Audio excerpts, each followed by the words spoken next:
What's going on, y'all? It's J.D.PicKell. Welcome into the Hard Count, the People's Show for every single thing that you know and that you love about college football. It happens here on a daily basis.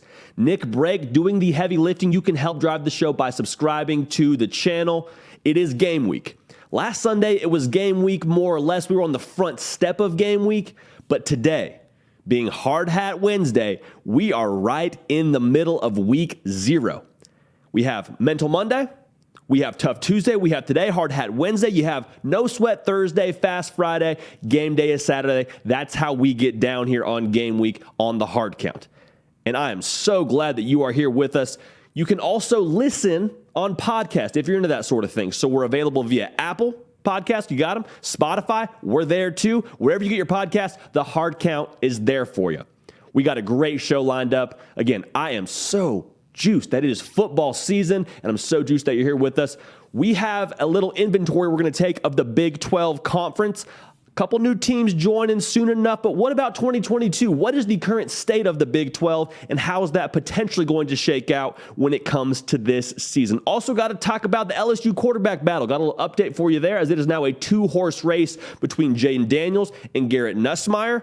Going to give you the updates that we have there from Baton Rouge. Also going to talk about who has the most to prove in 2022. A lot of teams popped onto the scene last season, but when it comes to the 2022 schedule, who is it that has the most on their shoulders that they got to prove, or that they have to somehow convince the nation of that, hey, they actually are for real? More on that when we get there. To end the night, we are going to talk about some picks for this coming season. We're gonna make you some money this season, yes, but even more so this upcoming first and second week of the college football season. I guess that's week 0 and week 1. Also going to name that segment, which I'm really excited about to talk that through with y'all. Gonna start tonight off with a story. My wife and I flew to Dallas, Texas last weekend. This is right before week 0, and we went to a wedding. And I want to tell this story to provide a teach tape, if you will, which is what we call it, a tape that you can watch, learn from, study, and understand how to proceed when you find yourself in this situation. So a teach tape for how to proceed with weddings around college football season. So the couple, one is an A&M grad, Texas A&M that is, one is a University of Texas grad. Okay? So notice the timing, first and foremost. They did it right before week 0. I would venture to say there were venues that were available during week 0. There were venues that were available during the fall and winter season. But for them to say, no, I respect, one, myself enough. I respect my future partner enough. I respect my guest enough. I respect the game of college football enough to not have it during the college football season. There's 16 weekends during the season, and you have a myriad of other possibilities. So that's first and foremost. Phenomenal job by them in terms of timing. Second, there was not one, but 2 fight songs that were played during the wedding. Both the Texas and the Texas A&M fight song were played. And I couldn't help but, as the A&M fight song was played second, just gaining the awareness of what was going on, that both fight songs were being played at arguably the most important day of both these individuals' lives. I got goosebumps. I got chills. The game of college football was evident at this beautiful matrimony, at this beautiful intersection of their lives. They chose to also make their collegiate allegiances, it's a tongue twister for you, at the, I don't want to say the center, but it was definitely a bullet point of the ceremony. So congratulations to them. Again, a phenomenal example if you are engaged, if you have aspirations to be engaged, if you have aspirations to ever have a wedding in general, this is how you get it done. Timing and then execution with having your fight song being played was a beautiful night. Can't say enough good things about it. We have football this week, folks. We have most notably, there's a lot of good games, but most notably, Nebraska and Northwestern are set to tee it up in Ireland. There are rumors, no confirmation, but Conor McGregor and Bono are set to potentially be doing the coin toss. Again, it's not confirmed. It's just rumors. It's definitely rumors. Nebraska comes into this game as a 13.5-point favorite. Last year, they beat Northwestern 56-7. It's a Big Ten West matchup. This means a lot to Nebraska in 2022, but even more so, if you look at the story arc of how Nebraska could potentially play in 2022, this game means a lot. And if you've watched this channel, you know that I feel very strongly that Nebraska has a chance to do some good things this season and be able to potentially save Scott Frost's job. If they make a bowl game, the conversation is going to be a little bit easier. This is the first step in getting there. Because after this game, you have Georgia Southern, you have North Dakota. This is your first real chance to find out what you have under the hood. Because you do it against Northwestern, it's validated. You do it against Georgia Southern, you do it against North Dakota. It doesn't quite mean as much to you from a confidence standpoint. No knock on those programs. Northwestern just going to be a different caliber of football. So some things to watch for Nebraska. 15 transfers. This is one of the first times in the modern college football era we're going to be able to see a team with a virtual overhaul of their roster and have guys playing at key positions on their football team that were playing another school the year before. Casey Thompson is obviously going to be a guy that sets the tone for them at quarterback. For a lot of people's opinions in Austin, had a bad rap at Texas, did some good things there, 24 touchdowns, 9 interceptions, says I think I can have more coming my way at Nebraska. And with him being obviously at a new location, but having to learn a whole new offense, how does he look? How quickly does he hit the ground running? Are they able to utilize his skill set? In addition to that, his receivers, Trey Palmer, Marcus Washington, are those guys able to get synced up? How far along are they in that process offensively? Really excited to watch that. That's going to be a key variable for them going forward in this game. In addition to that, the offensive line for Nebraska. They like some of the pieces they have, but they're still mixing and matching and shuffling. Do they have that set up for success? Because if you win the trenches, as we're going to talk about here in a minute, you got a really good chance to win the football game. Lastly, special teams.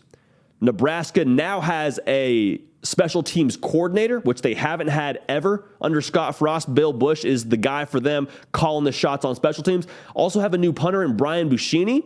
He is the transfer punter from Montana, top FCS punter from a year ago. He's a guy they're going to depend on for some consistency because if you remember a season ago for Nebraska, there were quite a few games that were decided by special teams.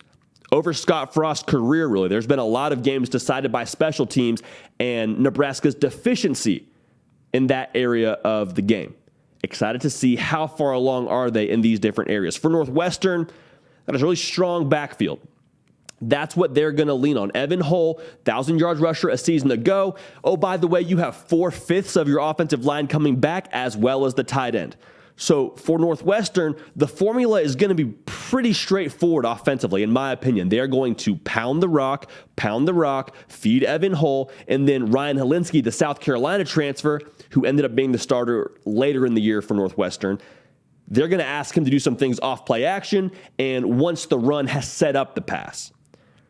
Helinski, a guy that people probably have mixed opinions about. I think he has the chance to be a really great quarterback, came really highly recruited out of high school. I think Northwestern could be the place he puts it together, but obviously a key variable for Northwestern in this game. Defensively, they get 3/4 of the secondary back, does Northwestern. They're excited for what they can bring to the table. Think that's going to be a strong point for them throughout the season. Historically, Northwestern under Pat Fitzgerald has been a pretty strong defensive unit. Like they took a bit of a step back last year, but usually you know what you're going to get from them. Can they get back to playing that tough brand of football? That hard-nosed, Big Ten, we're going to just punch you in the mouth, play after play kind of brand of defense. That's what they want to do. Can they get back to that? Remains to be seen, but that's the approach for them up front. Adebawore, one of their defensive linemen, number 99, he's going to be an NFL draft pick at some point in time, someone to key on throughout the game. If you're watching somebody on the defensive side for Northwestern, I would recommend him because he's going to do his best to be a game wrecker for Northwestern. So some keys to the game itself. Like what are the deciding factors when it comes to this game? I think there's a couple of things you got to look at. First and foremost, is Casey Thompson as advertised? We talked about that a little bit, but with how I anticipate this game going, Casey Thompson has to be able to make some timely throws, has to be able to challenge vertically. Because we talked about it, Nebraska's offense is going to try and pass first to set up the run. We'll get to that more in a second, but Casey Thompson has to be a tone setter for them. Can he keep from making that big mistake? Can he keep from putting the ball in harm's way? And can he be on time with his receivers early and often?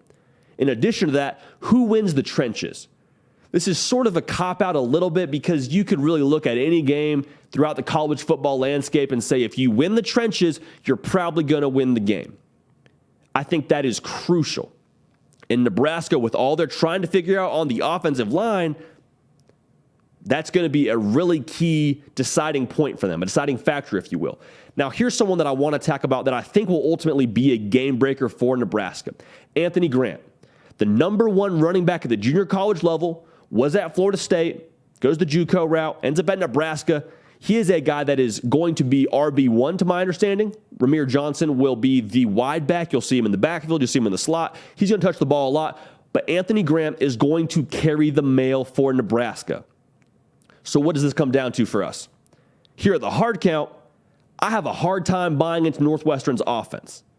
Last season, they averaged right around 16 points a game. That is very bad. That's good for one of the worst in the country. And so if Nebraska can get some scores early, ideally in the explosive manner from Casey Thompson and company, if they can get some scores early, then I think you allow Anthony Grant to continue to go to work. You get him revved up because running backs are kind of like basketball players, or good shooters rather. After a couple shots go in, basket looks wider. After a couple big runs, the holes look wider, you feel faster, the tackles feel softer, and you start to gain some momentum. That's how I think this game is going to go with Anthony Grant. Because if Northwestern gets down early, starts to press, they have to play comeback mode, it's already over. So, for us, the first game that we're picking here on the hard count in the 2022 season, we are picking Nebraska to win. We are also picking Nebraska to cover. Roll party. So that's what you have for us. Nebraska covers 13.5 and beats Northwestern to get the college football season started. Don't forget, though, you got Western Kentucky and Austin Peay and the Fighting Nick Breaks from Western Kentucky teeing us off at noon Eastern. Very important. So the second game of the college football season, we got Northwestern, Nebraska covering the 13.5. Let's talk about the Big 12, shall we? Let's talk about what is the state of the Big 12, even more so. Let's take inventory for 2022. I think very quietly, the Big 12 has been one of the most fascinating conferences to track with. And I've mentioned it in passing on different videos, but let's really take a deep dive into this. The Big 12 is in a major transition. Let's just call it what it is. 8 of the 10 schools either have a new head coach or a new quarterback. So at the most critical variables in your program, you have some newness. So ultimately, what is that? Whenever something's new, there's a question mark. Even if it's proven somewhere else, you still got to do it in a new environment. One of the schools that's not having to replace a head coach or replace a quarterback is Oklahoma State, and they're actually having to replace their defensive coordinator, who was leading, let's just call it what it was, the strong point of their team and how they were winning games last year. So there's even some uncertainty there. One of the other schools that isn't having to replace a quarterback or a head coach is Kansas. No disrespect to Kansas, but let's call a spade a spade.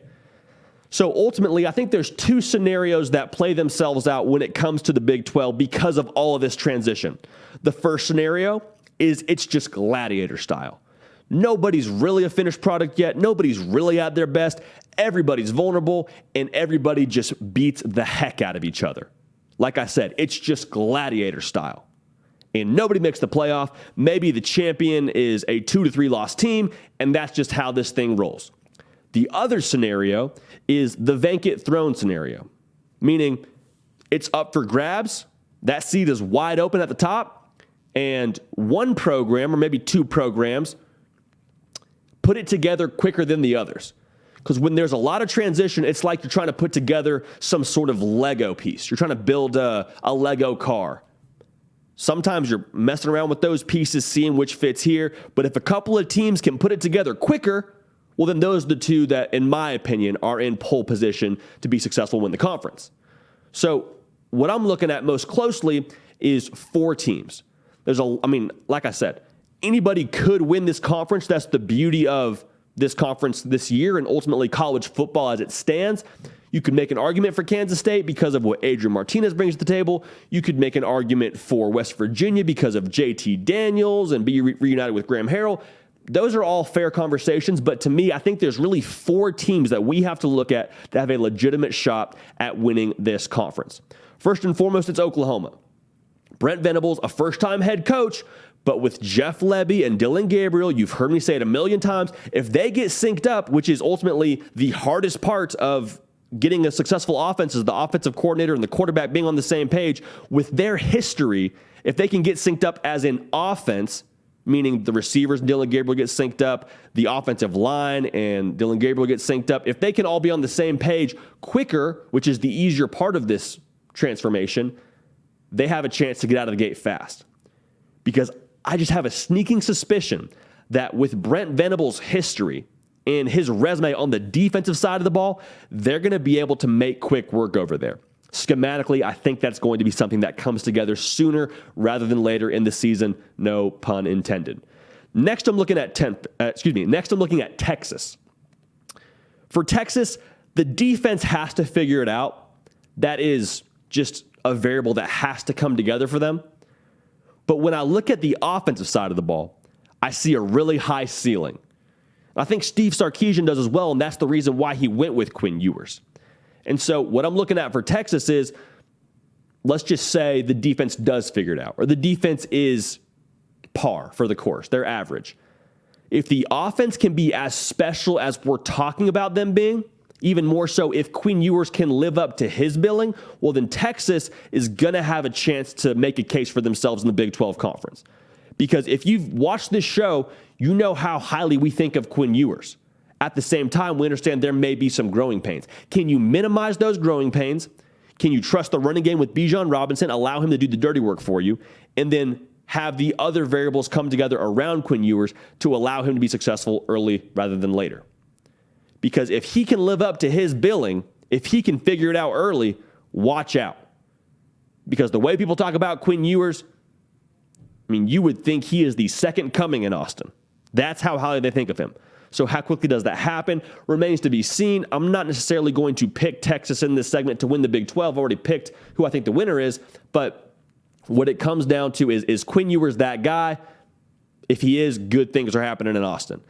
Next, you got to look at the returning champions, the Baylor Bears. They said no to their quarterback who won them the Big 12 a season ago, more or less. He didn't start in the game, but he got them to the Big 12 title a season ago.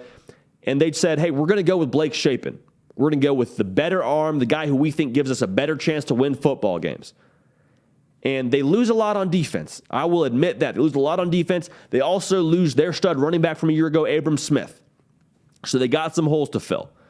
But they still bring back 7 guys on defense. They lost 2 guys to the NFL that are studs in Jalen Petrie and Terrell Bernard, but they still have a lot of those guys coming back on defense that were there a year ago, most notably on the defensive line. Ron Roberts is a wizard defensively. Dave Aranda is a wizard defensively. If they can be multiple on offense, if they can still be able to score points and the defense holds up at their end of the bargain, which sounds like a simple formula, but in Waco, that's kind of how they do things, simple and easy.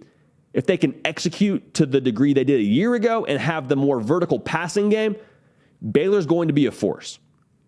I'm just saying it right now. They're going to be a force in this conference. They're a team that I expect to very much so be in the race when it comes to late November. So that's Baylor for you. Now, this last team, I was tempted to leave out of the conversation. But to be truthful, I left them out of the conversation in 2021, and they played for the Big 12 title. Oklahoma State, like I mentioned, is one of those programs that does return a head coach, that does return a starting quarterback. You got Mike Gundy, a head coach, Spencer Sanders at quarterback, but they lose their defensive coordinator in Jim Knowles.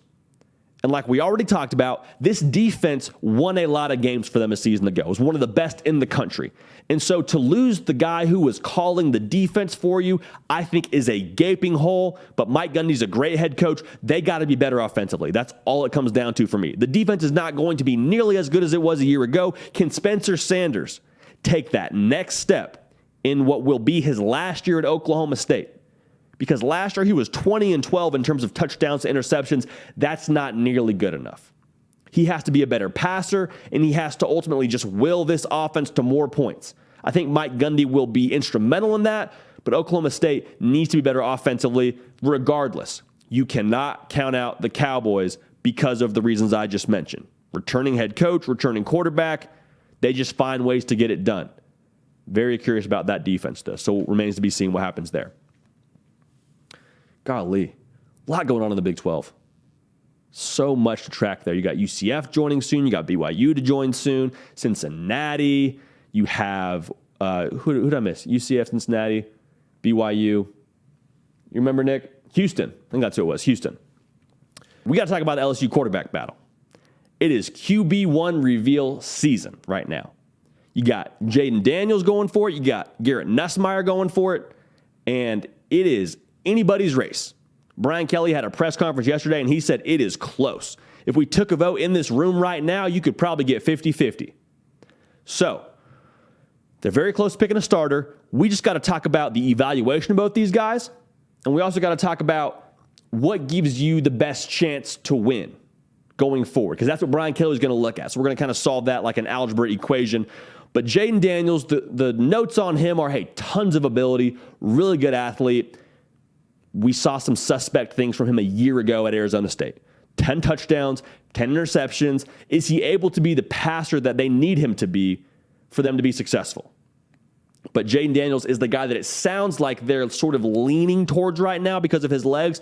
More on that in a minute, but Jaden Daniels, a guy that they are obviously excited about. They brought him to LSU. I don't think they brought him to LSU to just sit and hold a clipboard, but he's still got to win the job, and Brian Kelly is going to play the best guy. Make no mistake about it.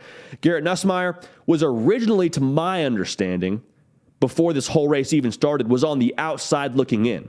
Miles Brennan, a guy with tons of experience, was told, I guess it was a week or so ago, a little bit more than that, was told, hey, you're not going to be the guy. He says, thank you so much. I think I'm going to step away from football. And that's not a knock on Miles Brennan as much as I think it is a credit to Garrett Nussmeier.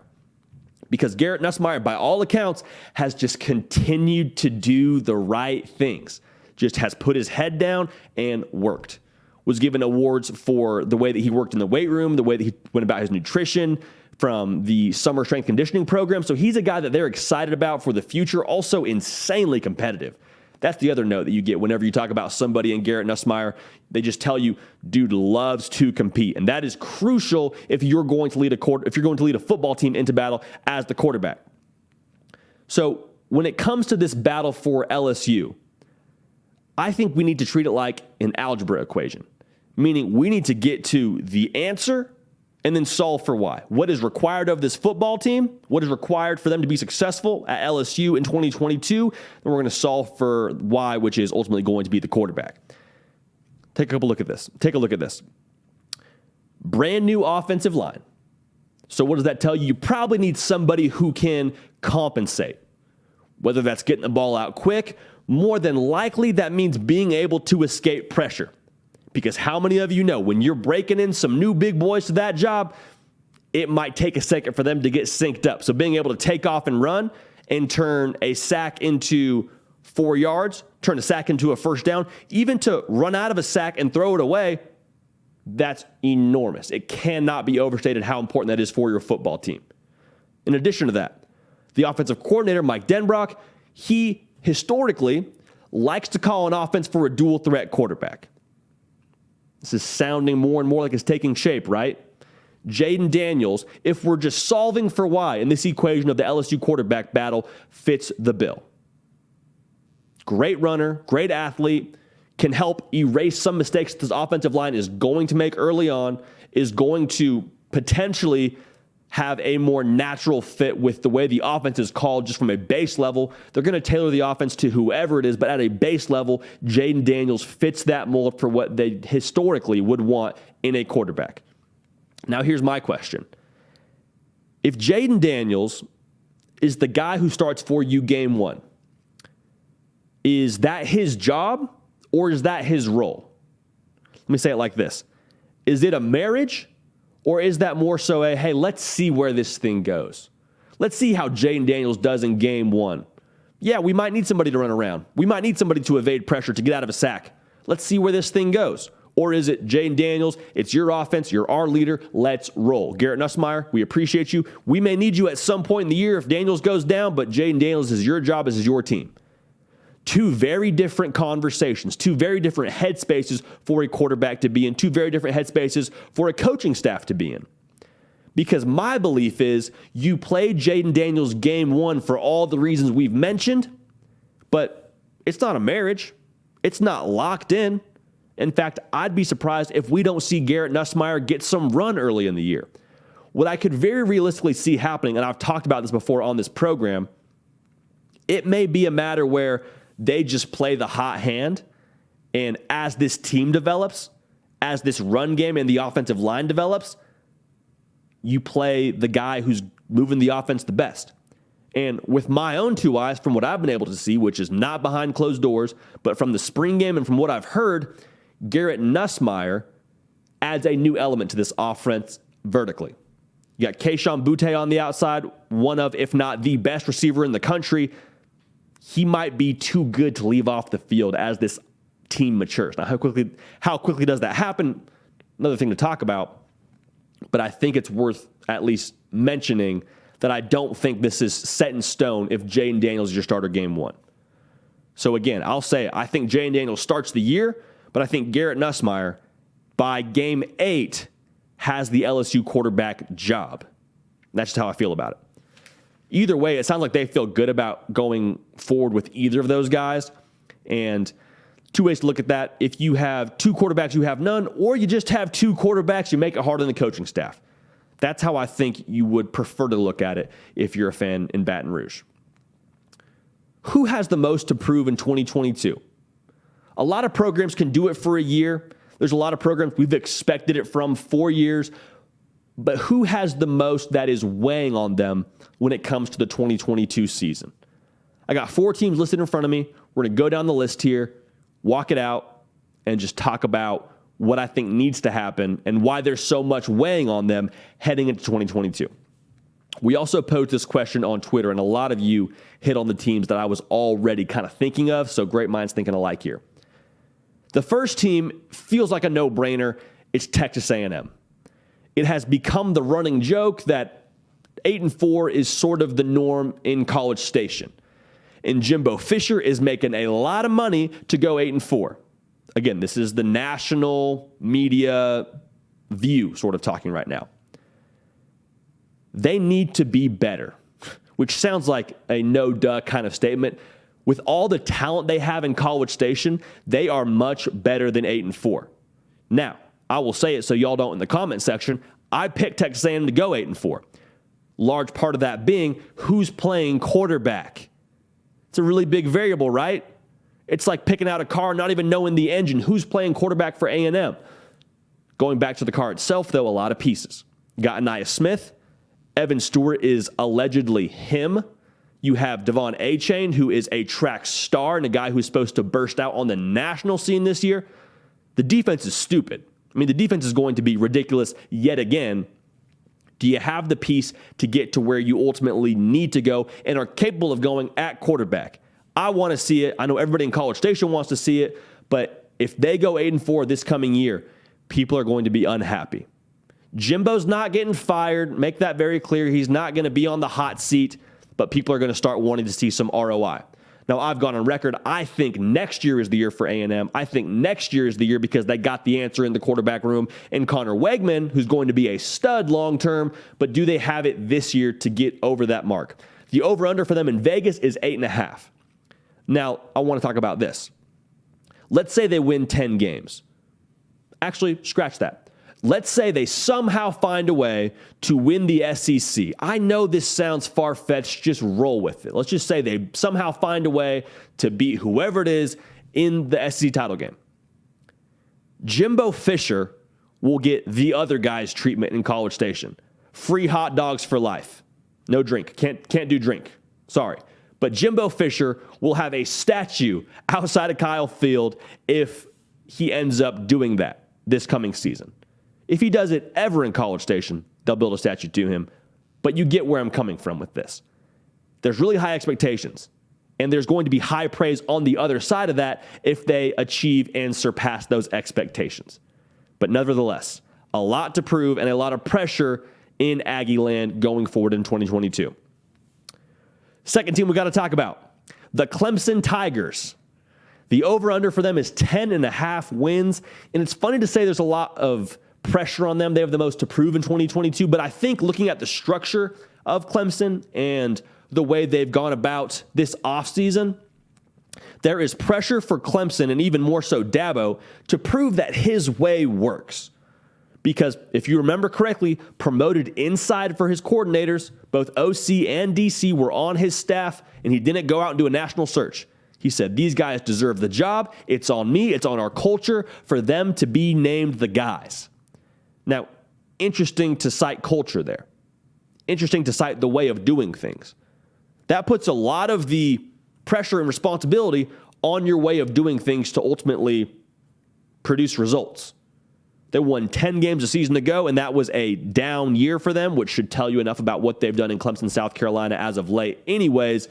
But I think for Dabo, just to prove that, like I said, the way they do things is ultimately working for them.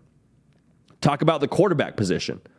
DJ Uyunglele threw more interceptions than touchdowns, and Dabo has gone to bat for him so publicly, which as a former player, I love.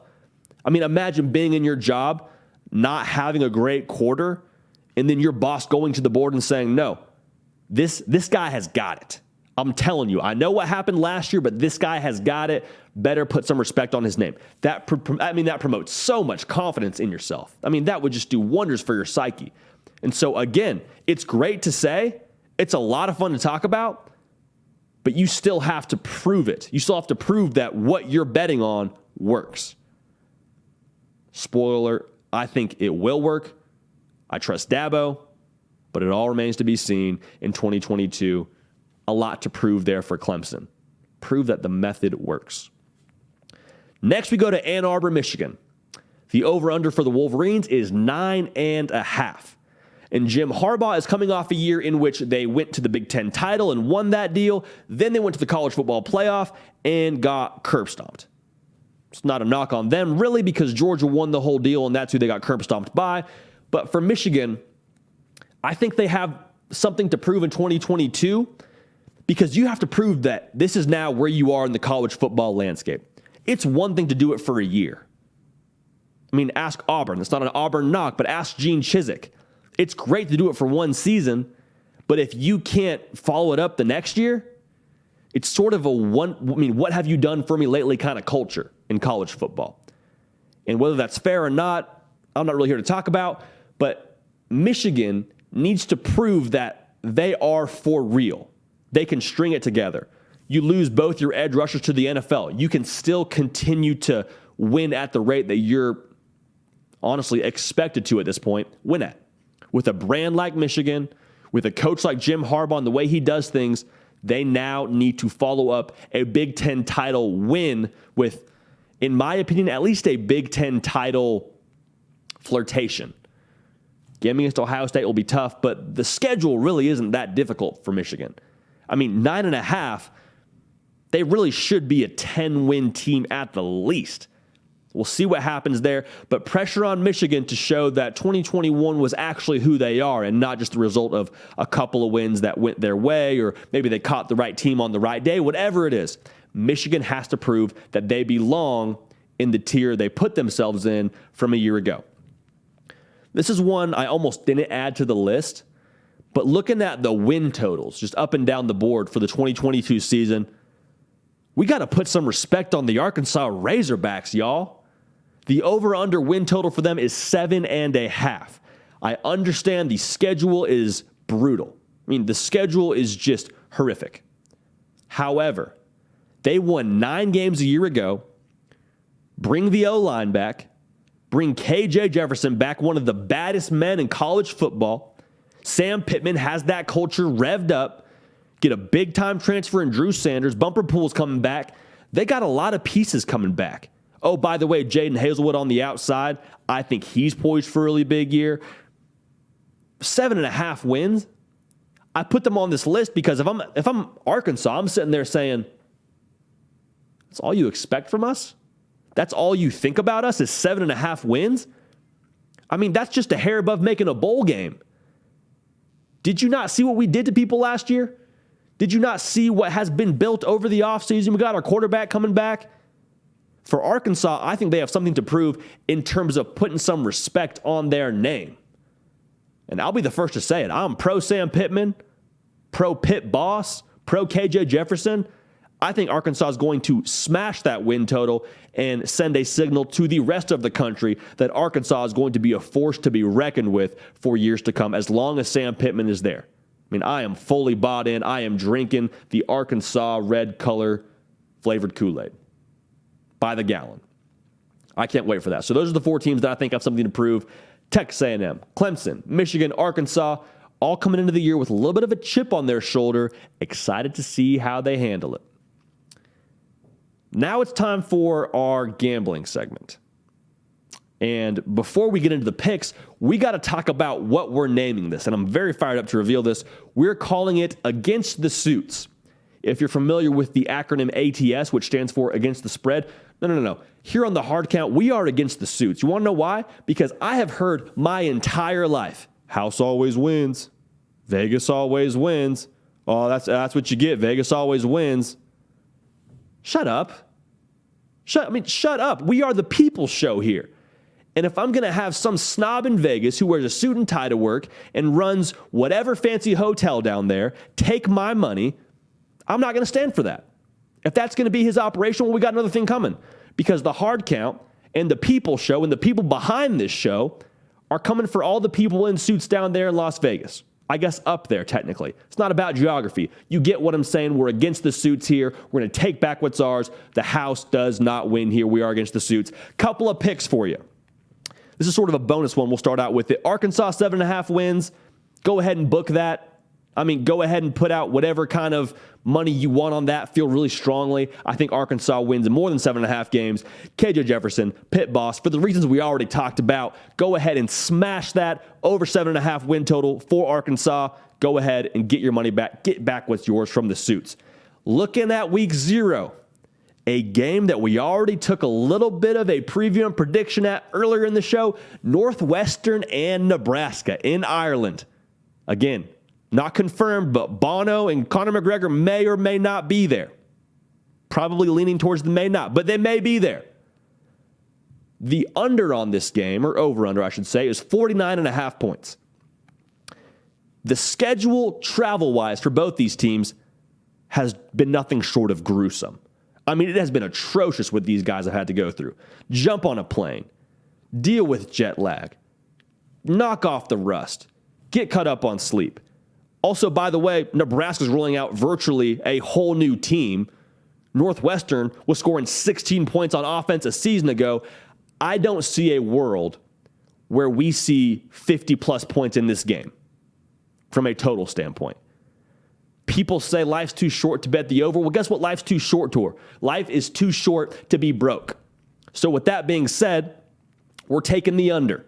Taking back what's ours against the suits. We're taking back what's ours right there. Like I said, the international game, the jet lag, the team's getting synced up in week 0, under 49.5 points. Book it. I'm getting so excited. My heart's racing. My palms are sweaty. My knees are weak. My arms are heavy.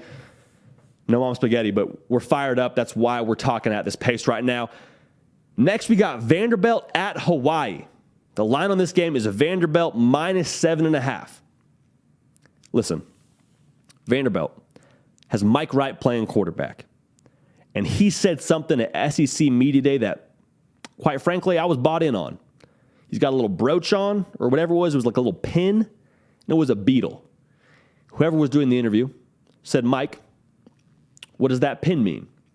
He said, a beetle can lift 6 times its body weight. I'm wearing this to let my teammates know that I have enough strength for all of us. He might as well have just dropped the mic right there. And for that reason, and for the SEC brand that Vandy has taken to Hawaii, I am taking them to put a beat down on the Rainbow Warriors and cover 7.5. The Doors start out the season undefeated in a convincing win at Hawaii. It's our third pick of the day. I love that one. Finally, We got the backyard brawl. So this is some week 1 action. Going to be a Thursday game. Keep an eye on this one. You got West Virginia and Pitt. West Virginia is +7 in this game, which blows my mind. And I can only assume that that is because there is some NyQuil being taken and some eyes being covered and some soft pillows where they are sleeping on JT Daniels. To quote the great Lee Corso, not so fast, my friend, not so fast. We're taking West Virginia to not only cover the 7. If you want to take a money line, we're not going to announce that on this show, but you go ahead and do so. West Virginia +7, go ahead and lock it up. I think JT Daniels lights it up and reminds everybody why he was him coming out of high school and why he was ultimately going to be the guy for Georgia heading into last season. Some things happened there. We're not going to talk about it. JT Daniels, West Virginia, get back on the right track, and you get back on the right track. We all get back on the right track as the people take back what is ours against the Suits, and that is how we're rolling. So to recap, Arkansas, 7.5 wins, book it. Nebraska and Northwestern, the under in an international game, we'll take that as well. Vanderbilt going to Hawaii, -7.5. Oh, we love to see it. The backyard brawl, West Virginia covers the 7 to get us what is ours. So that's it for us here on the Hard Count. It is game week. It is Hard Hat Wednesday. I'm going to add one to it right now. Showtime Sunday, 6 Central. We are going to be on the air, on YouTube, on this channel right here, both Wednesday and Sunday. So that's 6 Central, 7 Eastern. We're going to have a show lined up for you. Again, we're also on podcast. A 5-star review is appreciated and encouraged there, and it just helps us do more of what we want to do and more of what you want us to do. It is game week. I don't think I've said it enough times. I'm so fired up. I'm so fired up you're here and a part of this. Golly, football is back. Football is back. No time for wasted movement. No time for loafs. Got to get your mind right. Again, appreciate you tuning in. We're going to keep the party rolling. We will see y'all next time. Hey y'all, thanks so much for watching. Subscribe to the channel here to make sure you don't miss an episode of The Hard Count. Also be sure to check out other videos on the On3 YouTube channel.